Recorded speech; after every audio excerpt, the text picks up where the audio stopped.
আজ ছিল আমাদের ফার্স্ট বিয়ে বাড়ি এবারে শীতের মৌসুমে। আজ ছিল বিশুদার মেয়ের বিয়ে। চলে গেলাম রেডি হয়ে সপরিবারে। বিয়ে বাড়িতে পৌঁছে দেখলাম বিয়ের নিয়ম কানুন শুরু হয়ে গেছে। এই যে আমাদের বরমশাই, যিনি অলরেডি বিয়ে করতে বসে পড়েছেন। সবার সঙ্গে দেখা সাক্ষাৎ করার পর চলে এলাম স্টার্টার খাওয়ার জন্য। চলো দেখা যাক স্টার্টারে কি কি আছে। স্টার্টারে আছে ফিশ বল, চিকেন কাবাব, পনির পকোড়া। যাওয়ার সঙ্গে সঙ্গে পুরো স্টার্টারের সব মেনু দিয়ে প্লেট সাজিয়ে দাদা আমার হাতে ধরিয়ে দিলেন। মাম্পু এখানে বাবার কোলে দাঁড়িয়ে অপেক্ষা করছিল স্টার্টার খাবে বলে।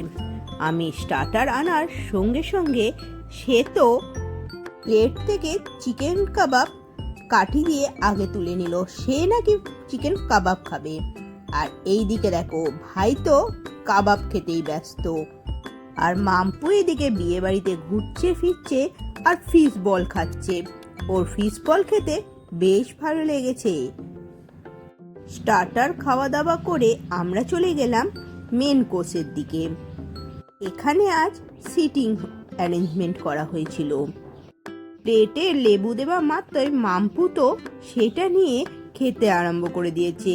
আর খেতে খেতে বারবার বলে উঠছে টক টক। লেবু খাচ্ছে আর টক লাগবে না, সেটা হয় নাকি? তারপরে আমাদের পাতে পড়ে গেল স্যালাড আর ফিশ ফ্রাই। বসে বসে গরম গরম ফিশ ফ্রাই খাবার মজাটাই আলাদা। কাসুন্দির মধ্যে ডিপ করে ফিশ ফ্রাইটা মুখে দিতেই মন বলে উঠলো, আহ কি দারুণ টেস্ট।